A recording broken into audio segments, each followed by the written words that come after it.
Usap-usapan ngayon sa social media, lalo na sa Facebook, ang napaka-kontrobersyal na biglaang pagkawala sa Facebook account ni Sas Rogando Sasot. At pati ang kanyang Facebook page ay nawala din kaya hindi mapigilang ang mga mamamayang magbigay ng kanilang mga reaksyon. Kilala natin si Sas na isa sa masugid na sumusuporta kay dating Pangulong Duterte simula noon pa. At siya din ang nagbunyag sa budget ng Kongreso na umabot ng 2 bilyon noong nakaraang taon. At kaya marami ang magduda kung sino ang nasa likod ng pagkawala ng Facebook account ni Sas. Kung kayo mga kaibigan, ano ang inyong public opinion dito, paki-comment na lang sa comment section sa ibaba at ito ang video, panoorin natin. Hello everyone. Ayan, mabilis lang na live. Mabilis lang na live kasi yung page ni Sas Rogando Sasot, yung For the Motherland at saka yung personal page niya were both taken down. Even yung messenger niya burado. So binura si Sas sa mukha ng Facebook.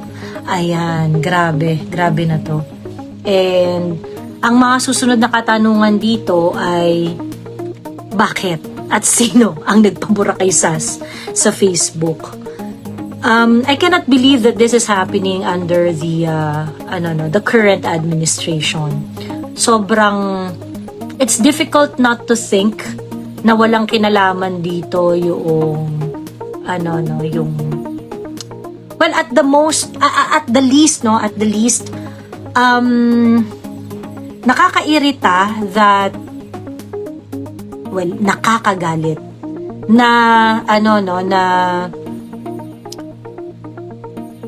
hinahayaan ng gobyerno natin yung mga ganitong klaseng insidente, yung mga pag-silence, pagkitil doon sa mga very vocal about their politics. Kung matatandaan po natin, si Lorraine Badoy was also deplatformed. After that, SMNI. After that, Maharlika. At pagkatapos ngayon naman, si Sas. Ayan. Banat Bay was also deplatformed daw but I do not know exactly the reason why. Kung bakit. Pero pati siya na deplatform. It's difficult not to think na walang kinalaman yung politics about this. 'Di ba? Last night I watched sa live na Attorney Trixie with Sas, sabi ni Gigs Santana. Actually po, Ma'am Gigs, after ng live nila ni Attorney Trixie, nag-live rin kami ni Sas. Inabot niya kami ng 2 a.m. doon sa live namin. So, ngayon, pagkagising ko, ayan nakita ko na burado na pala si Sas, ganyan. Ayun. And then may mga nagtanong sa akin, do you think may kinalaman si TP sa pagkabura ng page ni Sas, ganyan? Wala naman talaga tayong pruweba kung sino nagpabura ng page ni Sas eh. Ang sa atin would be, sino yung mga magbe-benefit pagka nawala yung account ni Sas? 'Di ba? Are you anxious na ikaw na ang next? Sabi ni Chino Season. We kinda know na kami na yung next. Kasi may mga nakarating sa akin ng mga voice recording at saka mga screenshots na they really wanted me taken down. Ganon. So, it will come. It will come. Huwag kayo maglala kasi pag nabura yung page ko, gagawa lang naman ako ng bago. Diba? Gagawa lang naman ako ng bagong page. Can we watch Sas again in social media? Meron na po siyang For the Motherland page. For the Motherland channel. Actually, matagal na yung channel na yun eh. So, you can follow Sas. You can watch her dun sa YouTube channel niya. For the Motherland. After a long while, ay nag-content na siya dun ulit. Teka. Ayan. Papakita ko po yung page niya, no? Ayan yung page niya. Paano ba to? Ayan. I-follow nyo na po tong page ni Sas. Matagal na to kasi hindi lang siya nag-a-upload.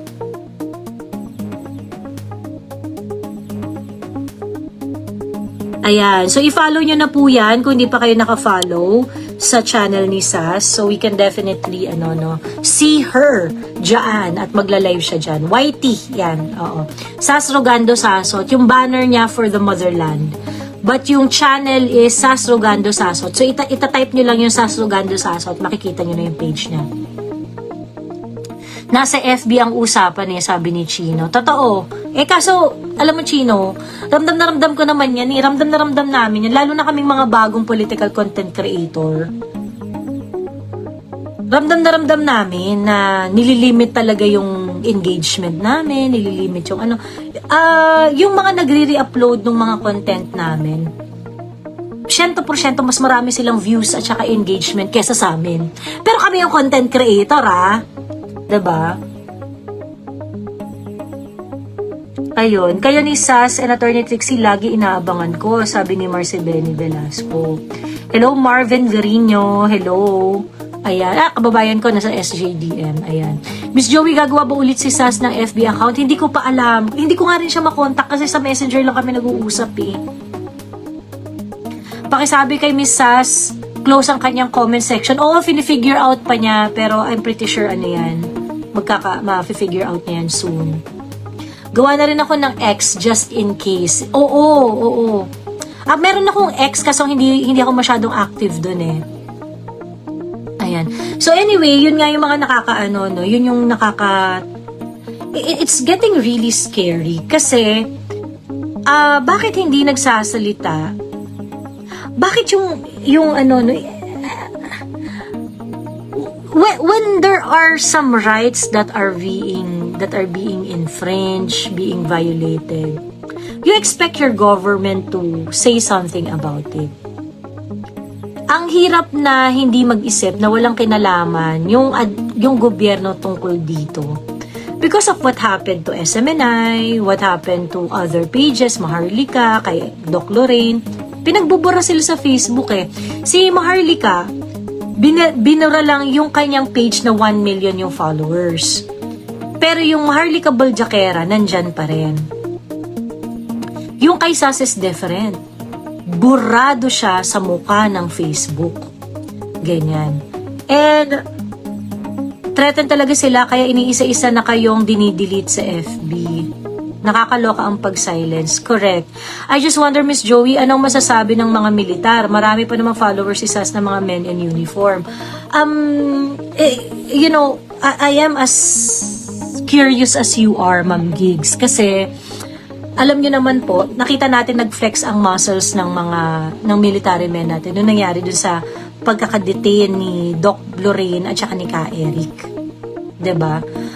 Ako, sila talaga yung nakikita kong silver lining dito sa sitwasyon natin ngayon. Kagaya nga po ng mga napag-uusapan natin sa mga previous live ko. Ang men in uniform po natin, ang kanilang loyalty ay nasa bansa. Nasa konstitusyon. So therefore, when push comes to shove, ang ipaprioritize nila ay bansa. Ganyan. So, umaasa tayo na magiging true sila sa kanilang mga pinangakuan sa kanilang trabaho. Ganyan.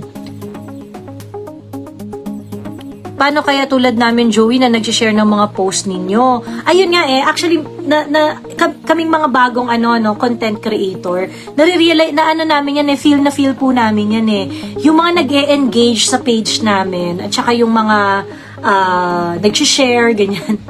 Nare-restrict sila. Hindi naman lahat, hindi lahat. Pero maraming nagsasabi sa amin na nag-screenshot, na parang, share ko yung post mo about this, ayan, restricted ako. 1 hour, 2 hours, ganyan. And, madaming ganon. So, yun. Sa YouTube na lang kayo, Ate Joey, tapos StreamYard or use a specific video conferencing software and streaming. Romere, baka ganon na nga gagawin namin. Ayan. Pag nakaluwag-luwag tayo, ay magsa-StreamYard na ako. Ayan. I support Laban Pinas, vloggers, and Happy New Year, sabi naman Bernadette Susur. Ayan. So anyway, yun. May post si TP before mangyari tong mga bagay na to kay Sas. May post si TP by it is a phrase in loyalty pledge by Edward Kim Hubbard. Tama ba? Loyalty pledge.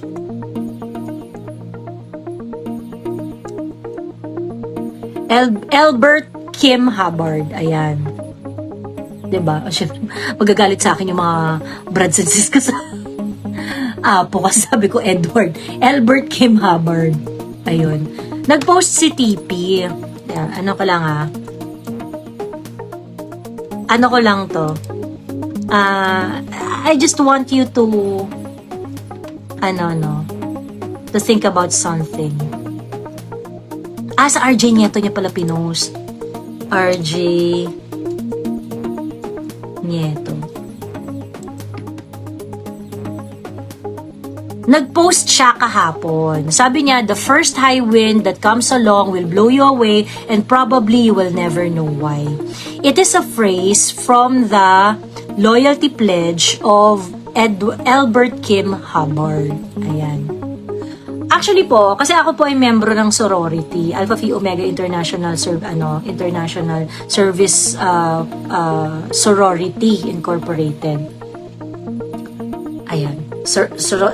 Ayan. Yung kumpletong pangalan niya, Sorority and Fraternity Incorporated. But anyway, isa sa mga importanteng part ng indoctrination niyan is yung loyalty pledge. At itong part na to, the first high wind that comes along will blow you away and probably will never know why. When we are being indoctrinated by this loyalty pledge ng organization, itong part na to, sinasabi sa amin is actually karma yan. Ganon. And RJ took that phrase from the loyalty pledge at pinost niya kahapon. So, sino yung pinapatungkulan niya ng karma? Sino yung pinapatungkulan ni TP ng karma kahapon?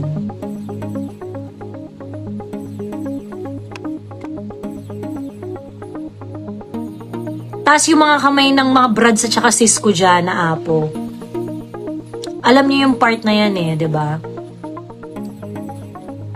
So, bakit kahapon nag-post si RJ about karma? And then today, SAS was erased in Facebook entirely.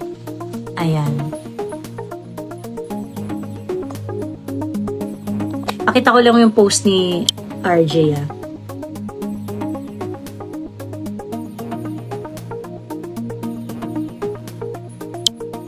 Ayan. So, alam naman natin na ang daming sinabi ni SAS tungkol kay TP in the past, especially nung ayaw siyang tantanan ni Putik PH. At kung maaalala ninyo, nag-live kami ni SAS deconstructing yung drunk live ni TP. Diba?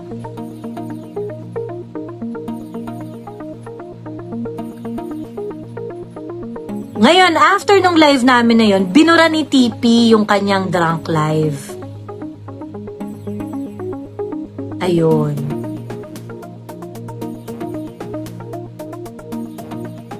So, bakit? Grabe na talaga ito. Parang wala na tayong karapatang magsalita, lalo pag may mga masilip tayo na mga hindi magandang ginagawa ng mga nasa pwesto ngayon. Parang nangyari na ang mga sinasabi ng mga nakaranas sa Marcos administration dati na sinasabi ng mga mainstream media na diktador, pero pinagtaka ko lang bakit tahimik ang mainstream media ngayon sa mga nangyayari. Nabayaran ba sila? Nagtatanong lang, or takot silang matulad sa SMN? Nasa ngayon ay pinag-initan ng administrasyon.